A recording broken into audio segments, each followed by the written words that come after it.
오늘 이 시는 다윗의 시라고 되어 있습니다. 다윗의 시 중에 탄원시입니다. 답답하고 힘들었을 때 하나님께 부르짖는 그의 기도입니다. 그 10절이 좀 매력적이지 않습니까? 악인은 자기 그물에 걸리게 하시고 나만은 온전히 면하게 하소서. 그러면 이 개인적인 기도입니다.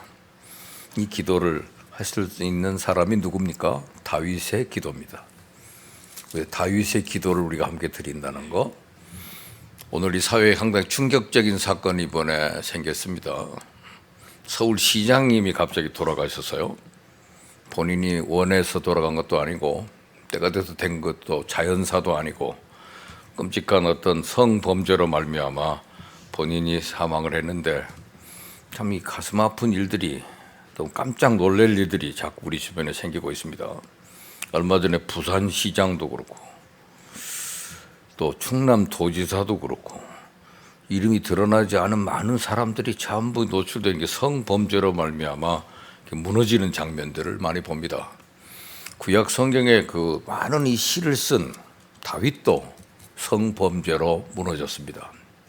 근데도 그 사람들이 죽지 않고 살아서 그 생을 다 살고 또 위대한 임금, 영광스러운 이름으로 남았다는 사실을 우리는 보면서 오늘 이 시대를 살아갈 때 살아가는 삶의 방법에서도 이런 다윗처럼 이렇게 살아야 되지 않겠는가 하는 것을 저희들이 다시 배웁니다.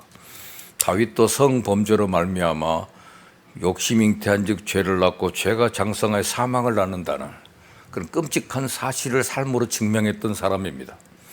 그런데 다윗은 그 회개를 통해서 그의 그 간절한 기도의 소원, 그 기도로 말미암아 그 용서를 받고 그 여인의 몸에서 태어난 아들을 다시 다윗의 승계자로 이어져서 솔로몬을 임금으로 세웠다는 사실을 우리는 기억합니다. 거기서 그의 범죄, 그의 회개, 거기에서 주시는 하나님의 용서, 이 범죄와 회개와 용서라는 이 앙상블이 같이 이루어지는 것이 성경입니다. 이 범죄했던 사람, 그래도 그러나 이 기도를 드리는 사람이었다는 사실이 오늘 본문에 우리의 관심을 갖습니다. 그래서 오늘 우리는 다윗의 신앙생활 수칙, 그가 어떻게 신앙생활을 했는가, 그러면서 그 기도가 무엇인가를 오늘 141편에서 같이 읽기를 원합니다. 우리가 선을 행하는 것을 받아들이는 자비와 우리를 악행에서 지키신 은총은 이것을 강구하는 다윗의 모범에 의해서 우리는 가르침을 받습니다. 우리도 이렇게 기도하고 살아야 되겠다 하는 이 다윗의 기도를 여기서 배우는 겁니다. 시작부터 그는 다윗은 기도를 사랑한 사람입니다. 그의 기도가 들려지고 응답되도록 하나님 앞에 그는 간구하고 있습니다. 1절에 다윗은 하나님께 부르짖습니다. 여호와여, 내가 주를 불러싸우니 속히 내게 응답하소서.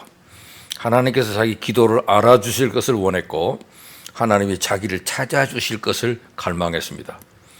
하나님께 자기의 기도의 은혜로운 청취자가 되어 주옵소서.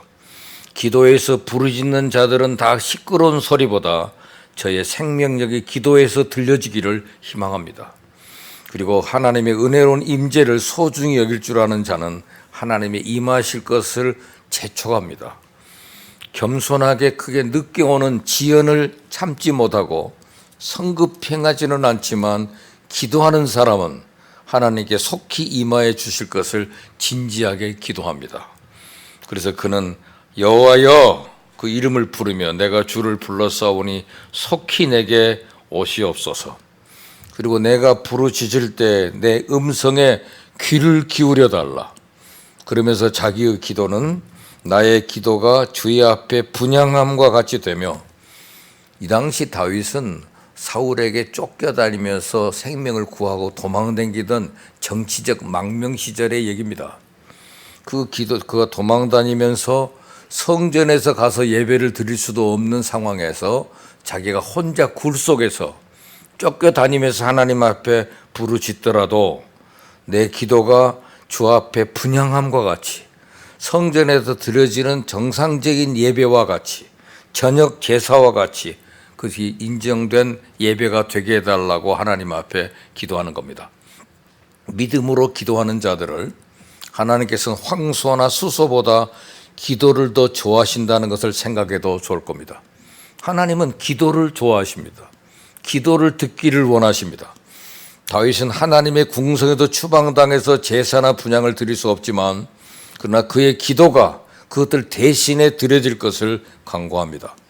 기도는 불없으면 향기를 갖지 못하는 분향하는 것보다 아름다운 맛을 풍기는 향기를 가지고 있습니다.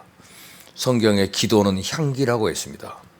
거룩한 사랑과 열정에 불이 없는 기도는 근데 그 속에 향기가 있습니다. 그 향기를 하나님은 기뻐하시기 때문입니다. 그래서 하나님께 드려진 이 기도가 향기가 되게 하여 주십시오. 그러면서 그는 기도하면서 한 가지 죄를 두려워했습니다. 우리가 짓는 죄를 두려워합니다. 그는 죄에 대해서는 주의하지 않는 한 그의 기도가 용납되지 않는다는 것을 알고 있습니다. 시편 66편 18절에 주께서 우리가 마음에 죄악을 품으면 하나님은 우리의 기도를 듣지 않으신다는 것을 다윗은 압니다. 우리의 마음에 죄악을 품으면 하나님 그 기도를 듣지 않습니다. 기도 두 가지가 주님 앞에 기도할 수 없는 조건입니다. 마음에 죄악을 품으면 하나는 정욕으로 구하면 하나는 그 기도를 듣지 않습니다. 기도가 거절되는 경우도 있었죠. 여러분 모세가 드리는 기도를 하나님이 거절했습니다. 너 다시는 그거 기도하지 마. 기도가 거절될 수도 있습니다. 근데 마음에 죄악을 품으면 하나는 정욕으로 구하면 그 기도는 응답되지 않는 것을 잘 알고 있기에 그는 죄에 대해서 주의하면서 이런 죄에서 떠나가게 해줄 것을 하나님 앞에 간구합니다.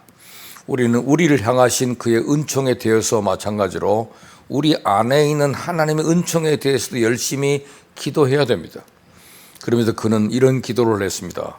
3절에 여호와여 내 입에 파수꾼을 세우시고 나의 입술을 내 말의 문이 되게 하시며 그 문을 은총으로 지켜 주옵소서. 한마디라도 하나님을 모독하거나 남을 해치는 경향을 가진 길로 나가지 말게 해달라고 하는 기도입니다. 선한 사람들이 혀가 짓는 죄의 재앙을 알고 그들이 거기에 얼마나 나빠지기 쉬운가를 압니다. 대적들이 도발해 올 때 우리는 인간 중에 가장 온유한 사람이라고 알려진 모세도 분개했다는 사실입니다. 분개할 위험에 있으며 경솔하게 말할 수 있는 위험에 빠집니다. 그러므로 그들은 그들의 말에 실수함이 없도록 해 주실 것을 하나님께 열심히 간구하고 있습니다. 내가 입 조심하게 해달라. 입으로 범죄치 않게 해달라. 그래서 오늘 3절 말씀 다시 한번 읽어보시죠.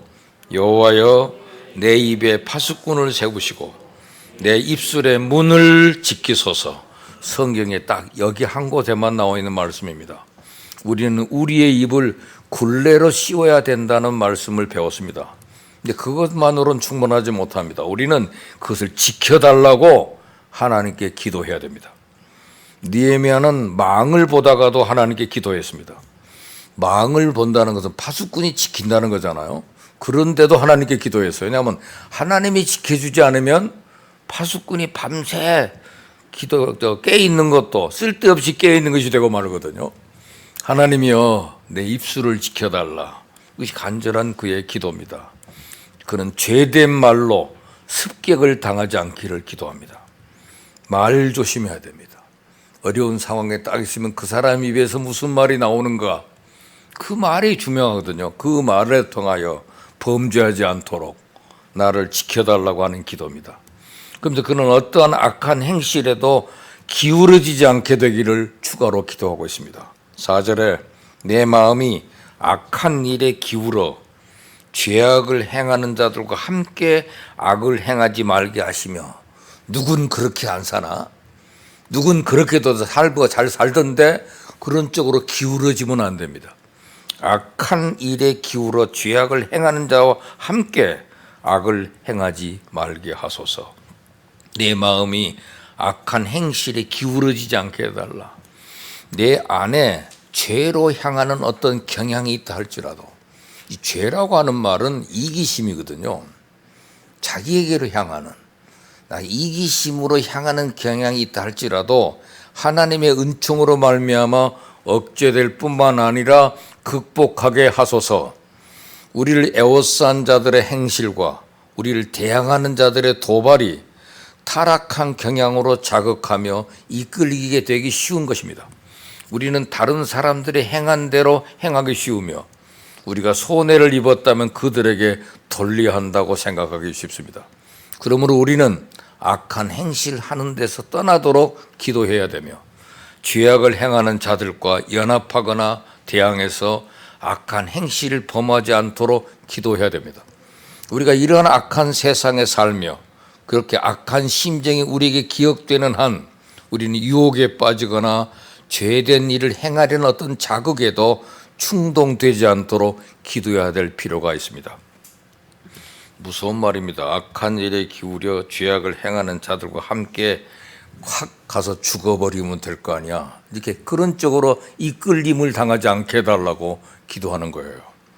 그러면서 그는 어떤 죄의 쾌락에 의해서, 죄는 쾌락을 주지만 그것은 유혹입니다. 그것에 빠지면 돌아올 길이 없어요. 그동안의 가난과 어려움 속에서 옥고를 치르면서 살아왔습니다. 그런 사람이 돈이 생기고 권력이 생깁니다. 그리고는 강한 유혹들이 있습니다. 그런 유혹이 대접을 받다 보니까 사람이 범죄하기 쉬워요. 그래서 그런 다윗은 진수성찬을 먹지 않게 해달라고 기도합니다. 일본 사람들은 적은 음식을 대접받아도 이렇게 진수성찬을 차려줘서 감사하다고 기도를 인사를 해요. 고찌소우 사마, 그 말은 진수성찬에 감사합니다, 그 말이거든요. 근데 다윗은 어떠한 형편에서 진수성찬을 내가 받지 않게 해달라고 간절히 기도하고 있습니다. 그들의 진수성찬을 먹지 말게 하소서. 내 봉국 갖고 살면 되는 거지. 그 외에 뭔 돈을 나에게 주면 그건 진수성찬이 되잖아요. 진수성찬. 저는 저희 형님이 좋은 가르침을 줬다고 생각을 해요. 앞으로 사람들한테 식사를 같이 나눌 때는 네가 낼 수 있으면 네가 내고 상대방이 낼 수 있으면 내고, 그래도 그것이 그들의 생활에 전혀 불편이 되지 않는 정도의 식사라면 기쁘게 같이 식사를 나눠야 거기서 어제도 오늘 또 내일을 얘기할 수가 있지, 부담되는 식사는 하지 마라 그러더라고요. 너무 과분한 식사, 너무 비싼 음식을 나한테 차려주면 그런 것은 먹지 않는 게 좋대요. 다윗은 그런 기도를 드렸잖아요. 진수성찬을 먹지 말게 하소서. 내가 내도 그만, 그 사람이 내도 그만인 정도의 식사가 제일 좋답니다. 그래야 성도의 교제가 나눠지는 것이잖아요. 너무 비싼 음식을 먹게 되면 진수성찬은 우리의 올무가 될 수 있다는 사실입니다. 그래서 죄된 말로 습격을 당하지 않기를 위해 기도하고, 그런 죄의 진수를 먹지 않게 해달라. 내가 저희의 죄에 꼬임을 당하지 않도록 나로 하여금 저희의 만찬과 저들의 운동에 가담하지 말게 해달라.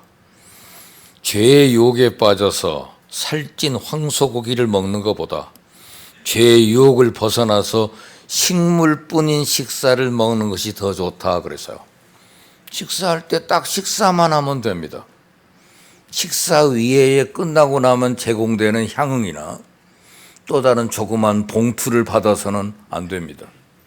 식물뿐인 식사만 하는 것이 좋다고 말이에요. 죄인들은 죄 가운데서 진수를 찾기를 더 좋아합니다. 밥만 먹자 그랬어? 밥뿐이야? 이러지 말라는 거죠. 밥만 먹으라 이거죠. 식물만 먹으면 되는 거지. 한 끼 같이 먹었는데, 그리고 족한 거지. 밥만 먹으면 돼? 진수는 없어? 진수를 구하지 말라고 말이죠. 훔친 물이 더 달다 그런 말이 있습니다. 금지된 열매가 눈에 보기 좋습니다. 그러나 죄의 진수가 얼마나 빨리 쓴 쑥과 쓸개로 변하는지를 생각하며 결국 확실하게 그것이 뱀같이 물고 독사같이 쏠 것임을 생각하는 자들은 그러한 진수를 두려워할 것이며, 하나님의 섭리로 말미암아 그것이 시야에서 벗어나게 되며 그의 은총으로 말미암아 그들에게서 악한 것을 돌려주실 것을 하나님께 기도한 겁니다. 그 죄의 유혹에 나이 28살에 얼굴은 준수하고 잘생긴 남자입니다. 근데 지도자의 부인이 자기를 유혹합니다. 보디발의 아내 미세스 보디발의 유혹을 받습니다. 요셉은 그때를 어떻게 했습니까? 그때를 피했어요. 그걸 거부해서 결국은 그 누명을 쓰고 감옥에 들어갔습니다. 감옥에 들어가 있는 2년이란 세월, 그 시간이 그를 인생을 변화시켜서 결국 애굽의 총리가 되게 했습니다. 그래서 요셉은 그 죄의 유혹을 이김으로 셀프 컨트롤에 성공함으로써, 그리고 자기가 이런 유혹을 받아 넘어갔다는 말을 함부로 하지 않고 입술을 지켰기 때문에 그는 나중에 애굽의 총리 대신이 돼서 나이 110세에 돌아갈 때까지 80년 동안 애굽의 총리로 살았다는 사실을 우리는 기억합니다. 그 중요한 순간의 유혹 속에서 그래서 이겨내게 해달라고 하는 간절한 기도가 여기 담겨 있습니다. 근데 그가 그런 유혹에 넘어가서 이런 일을 혹시라도 먹게 됐을 때 의로운 사람들이 또는 언론이 그를 공격하게 된다면 그럴 때 어떻게 하면 좋을까요? 그것이 5절에부터 10절까지가 의로운 자들의 책망에 관한 얘기입니다. 다윗은 자기 그런 결점이 거론되기를 기다리고 있었다는 겁니다. 대적들이 거짓된 것으로 그가 탄식하지 않을 수 없는 내용으로 그를 비난합니다. 동시에 그는 자기에게 실제로 잘못이 있기 때문에 특히 그러한 비난에 대하여 최소한의 진실이 있었다면 좀 자기를 꾸짖어 주기를 원합니다. 자기가 그런 동기가 아닌 채 무슨 대접을 받았는데 그것이 좀 문제가 발생을 해서 비난을 받을 요소가 있다면 그럴 때는 차라리 저를 비난해 주십시오 라고 하는 것이 오늘 5절의 기도예요. 이 5절이 굉장히 중요한 내용입니다. 한번 보시죠. 5절. 의인이 나를 칠지라도 은혜로 여기며, 그랬어요. 의인이 나를 칠지라도, 나를 공격하는 말이 들리면 그걸 오히려 자기는 은혜로 여기겠다 말이죠. 다른 사람의 해석에 의하면 의로우신 하나님이 나를 칠지라도 나는 은혜로 여기겠다. 나는 그의 섭리의 책망을 기꺼이 받아들이겠다. 그 책망을 거역하지 않고 그것을 사랑의 징표로 받아들이며 은총의 수단으로 선용하겠다. 그리고 나의 고난의 도구가 되는 그들을 위하여 나는 기도하겠다. 오히려 그들을 위하여 내가 기도하겠습니다. 그런 얘기가 오늘 5절 아닙니까? 그래서 책망할지라도 머리 기름같이 여겨서, 여러분 머리의 기름은 그 사람을 힐링하는 약을 말하는 겁니다. 이것이 저에게 약이 됩니다. 제 버릇을 고칠 수 있는 기회가 됐습니다. 내 상처를 치유하는 기회가 됐습니다. 이런 비난을 자기는 기꺼이 받아들이겠다고 하는 자세가 이 본문에 흐르고 있는 내용이에요. 의로운 사람들이 주어진 책망이라면 다른 사람의 불의를 비난하는 것은 의로운 자들이 가장 잘하는데 그들로부터 받는 책망이 가장 잘 나타납니다.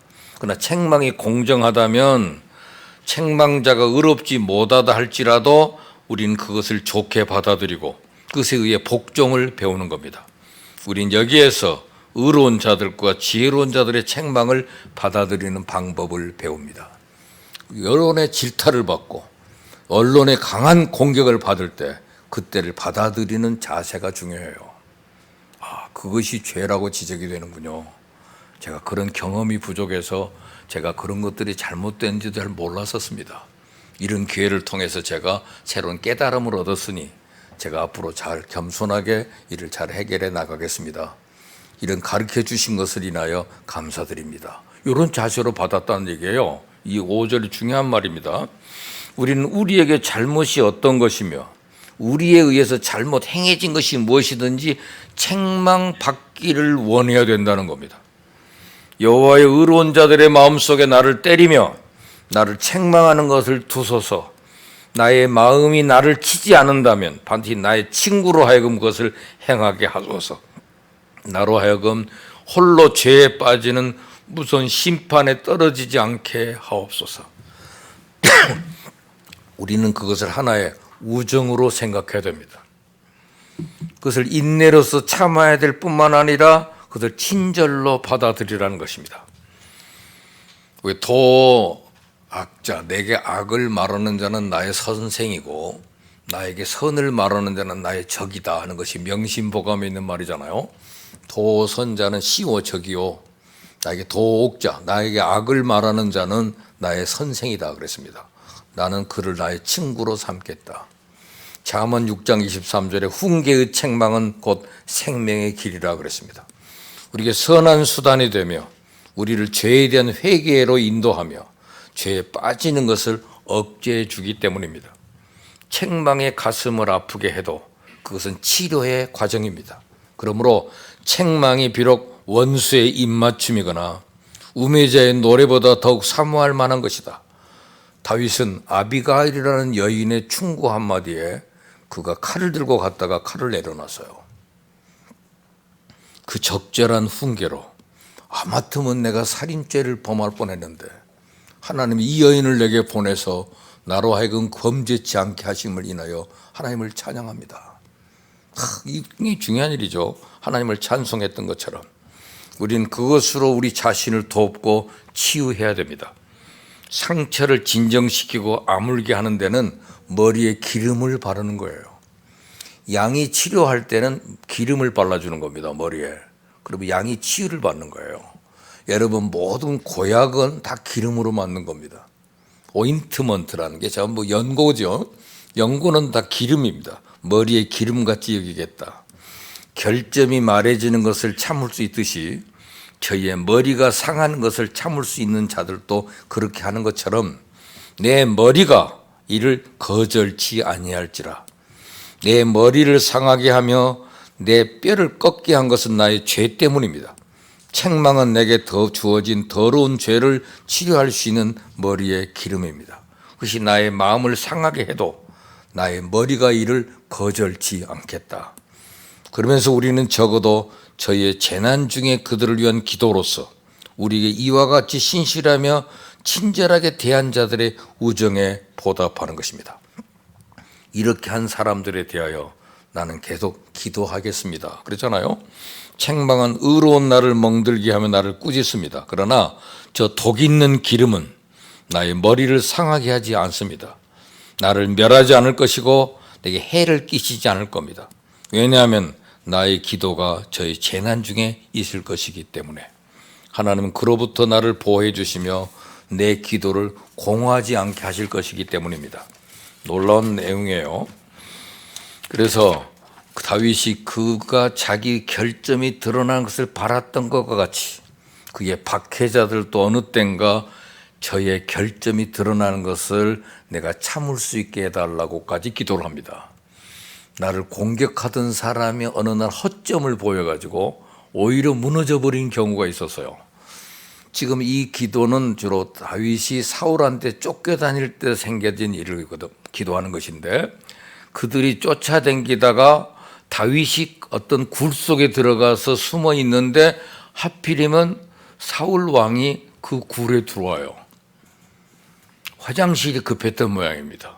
그 들어오니까 깜깜한 굴 속에서 들어온 사람 바로 그 자리에서 처치해버리면 끝납니다. 그런데 다윗은 그것을 하질 않았어요. 그리고 나서 그 사람이 나중에 나가니까 사울에게 뒤에서 말하죠. 사울 아버지 사울이요, 왜 저를 괴롭힙니까? 저는 이런 기회가 왔어도 손아대지 않았잖아요. 그랬더니 그 사울이 그 말을 듣더니 뭐라고 그랬어요? 내 아들 다윗아, 이게 네 목소리냐? 소리를 높여 울며 다윗에게 이르되 나는 너를 학대하되 너는 나를 선대하니 너는 나보다 의롭도다. 네가 나 선대하는 것을 오늘 나타냈으니 여호와께서 나를 네 손에서 넘기셨으나 네가 나를 죽이지 아니하였구나. 사람이 그의 원수를 만나면 그를 평안히 가게 하겠느냐? 네가 오늘 내게 행한 일로 말미암아 여호와께서 내게 선으로 갚으시기를 원하노라. 이것이 사울의 축복 기도가 나와요. 24장 16절 사무엘상, 그다음 26장 21절에 보니까 사울이 다윗한테 이렇게 말합니다. 내가 범죄하였도다. 내 아들 다윗아, 돌아오라. 네가 오늘 내 생명을 귀하게 여겼은즉 내가 다시는 너를 헤아리지 아니하리라. 내가 어리석은 일을 하였으니 대단히 잘못되었도다 하는지라. 사울이 다윗에게 이르되 내 아들 다윗아 내게 복이 있을지로다. 네가 큰 일을 행하겠고 반드시 승리를 얻으리라 하니라. 다윗은 자기 길로 가고 사울은 자기 곳으로 돌아갔다. 이것이 성경에 나온 역사적 기록입니다. 이렇게 눈물로 사울이 말했을 때 그의 가슴에 있었던 관대함에 대한 언급입니다. 그렇지 않으면 우리는 그것을 더욱 일반적으로 사용할 수가 있습니다. 그에게 고난이 인간에게 귀를 열어줄 때가 있습니다. 세상은 쓸 때, 말씀은 답니다. 억압받는 무죄자는 허영과 쾌락으로 살아가는 자들과 들음을 얻을 수 없지만은 그들이 던져지게 될 때 그들은 더욱 고난당하는 자들에 대한 동정적인 생각을 갖게 될 것입니다. 그래서 그 말씀이 오늘 6절의 말씀이에요. 그들의 재판관들이 바위 곁에 내려 던져줬도다. 내 말이 달무로 무리가 들으리로다. 다윗이 말한 일이 옳은 일이 될 때가 있을 때가 있어요. 그럴 때 그들이 오히려 무너져 버리는 그 상황을 내가 수용할 수 있게 해달라. 사람이 밭가라 흙을 부스러뜨린 같이 우리 해골이 수월 입구에 흩어졌도다. 도처에 자기 친구들이 다들 배신하고 다른 사람 쪽에 서 있는 것을 알게 됩니다. 그렇게 친한 친구들이 인간은 이해관계에 변합니다. 그래서 사울 쪽으로 전부 붙어가지고 자기가 어디 있는 것을 가르쳐주고 일러주고 다 변심하고 넘어져 있는 모습들을 수없이 경험하게 될 때 그 상황을 그는 이 7절로 다스렸습니다. 그러면서 그는 구원을 위하여 자신을 하나님께 맡기고 그를 의지하기를 8절에 뭐라고 그랬습니까? 주 여호와여 내 눈이 주를 향하여 내가 주께 피하오니 내 영혼을 빈궁한 대로 버려두지 마옵소서. 저를 위로해 주십시오. 그리고 나를 지켜주십시오. 그것이 9절입니다. 나를 지키사 그들이 나를 잡으려고 놓은 올무와 악을 행하는 자들의 함정에서 벗어나게 하옵소서. 그러면서 마지막 강구하는 것은 하나님께서 정의로 그의 대적들의 계략을 그들에게 돌리시고 날 함정에 파고 넘어들었던 모든 모략들이 오히려 그들에게 돌아가서 자기 그물에 자기가 걸리게 하시고 나만은 온전히 면하게 하여 주시옵소서. 이런 기도를 다윗이 해서요. 위대한 인물은 이렇게 한결같이 멋진 신앙의 원칙을 가지고 살았습니다. 오늘 본문의 다윗의 신앙 원칙을 통해서 우리도 하나님 앞에서나 다른 사람들에게서나 내 자신에게 영원히 축복이 되는 인생이 되기를 소원합니다. 오늘도 그 6가지 원칙을 제가 여기서 정리하겠습니다. 첫째, 다윗은 기도하는 원칙이 있었다. 1, 2절이 그거죠. 사람들은 인생을 살아가면서 큰 환난과 어려움을 당하면 비관하고 절망하고 자살하잖아요. 원망하고 불평하고 넘어지지만 전심으로 기도하고 하나님을 의지하는 사람이 있습니다. 다윗은 언제나 기도하는 생활을 원칙으로 삼았다는 사실입니다. 시편 말씀을 보면 구구절절이 다윗의 기도와 찬양입니다. 시편 4편 1절에 내 의의 하나님이여 내가 부를 때 응답하소서. 곤란 중에 나를 너그럽게 하였사오니 나를 긍휼히 여기사 나의 기도를 들으소서. 나의 기도가 주 앞에 분향함같이 되며 하나님께 제사 드릴 때 향연이 하나님께 올라가게 되는 것처럼 나의 바른 기도는 향연과 같이 금 대접에 담겨 하나님 보좌에 상달됩니다. 내가 하나님께 손을 들면 하나님께 항복을 하는 것이고 하나님께 전적으로 구해달라고 하는 간절한 기도가 됩니다. 다윗은 파란만장한 인생을 살았으나 언제나 기도하는 원칙으로 모든 고난을 극복해 나가며 승리했다는 사실입니다. 그래서 신앙생활의 첫 번째 수칙, 이는 뭡니까? 기도하는 원칙입니다. 두 번째는 말조심하는 원칙입니다. 3절, 말조심해야 됩니다. 그래서 3절입니다. 여러분, 인생의 성패가 말에 달려 있습니다. 말은 씨와 같아서 내가 말을 심으면 그대로 거두게 됩니다. 그러므로 말을 절대로 함부로 해서는 안 됩니다. 미련한 자의 입술은 다툼을 일으키고 그 입은 매를 자청하느니라 그랬어요. 미련한 자의 입은 그의 멸망이 되고 그 입술은 그의 영혼의 그물이 되느니라. 잠언 18장 20절 21절.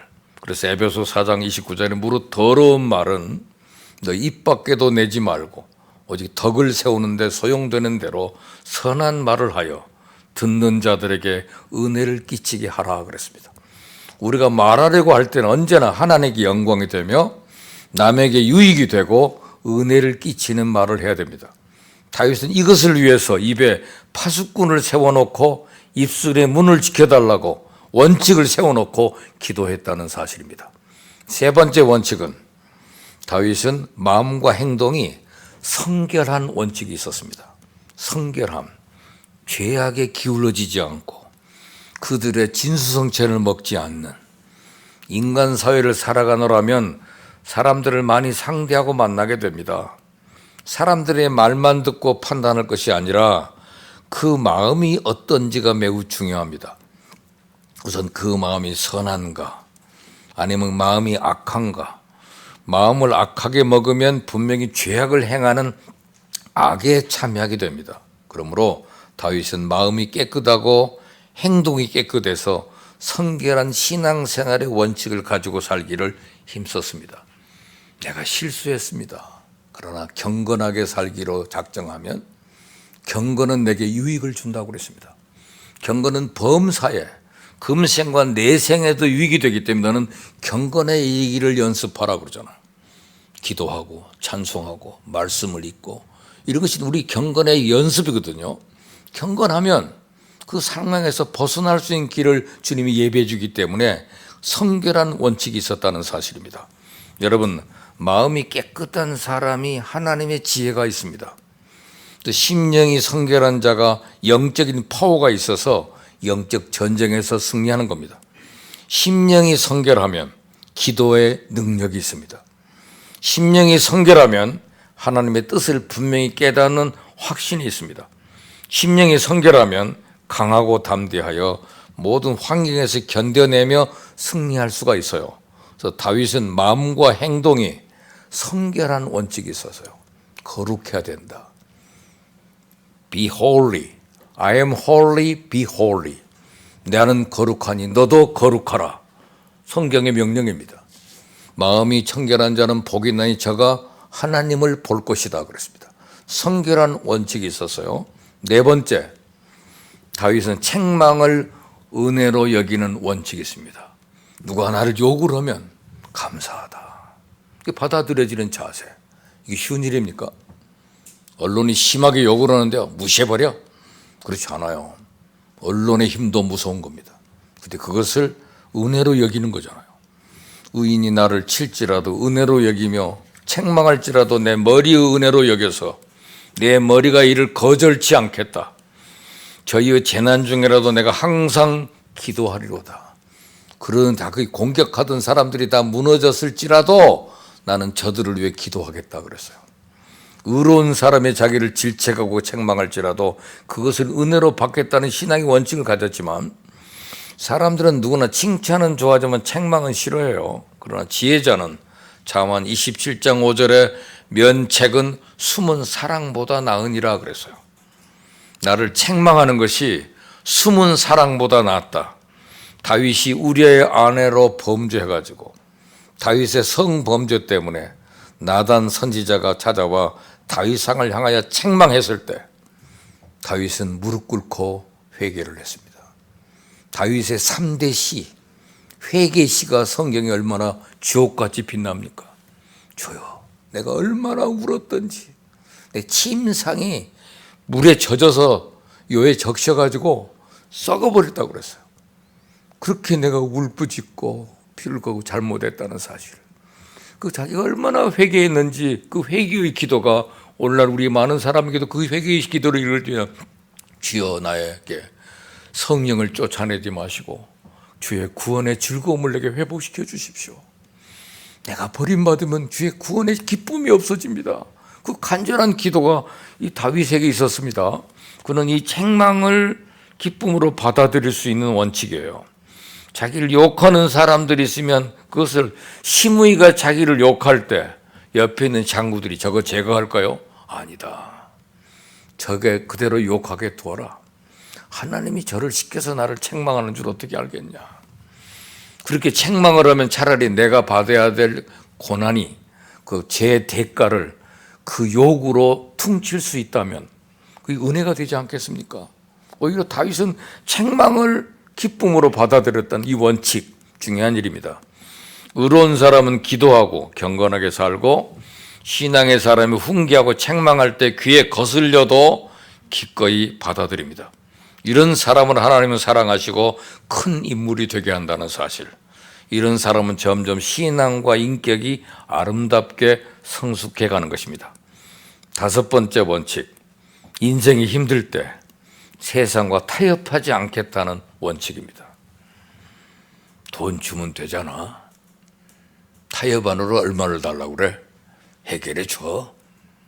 그런 식으로 타협하지 않았다는 얘기입니다. 다윗은 고난 중이라도 세상과의 타협보다는 의인의 책망에 귀를 기울이겠다고 결심했습니다. 다윗은 세상과의 타협을 거부함으로써 우리의 해골이 수울 입구에 흩어졌다고 그랬잖아요. 죽음의 지경까지 갔다 할지라도 절대 가게는 타협하지 않았다는 거예요. 이는 세상의 어떤 악과도 결코 타협하지 않겠다는 단호한 결단의 의지를 나타냅니다. 미국 정부가 어떠한 테러 집단과도 타협하지 않는 이유가 바로 그겁니다. 어떤 상황에서 타협하지 않아요.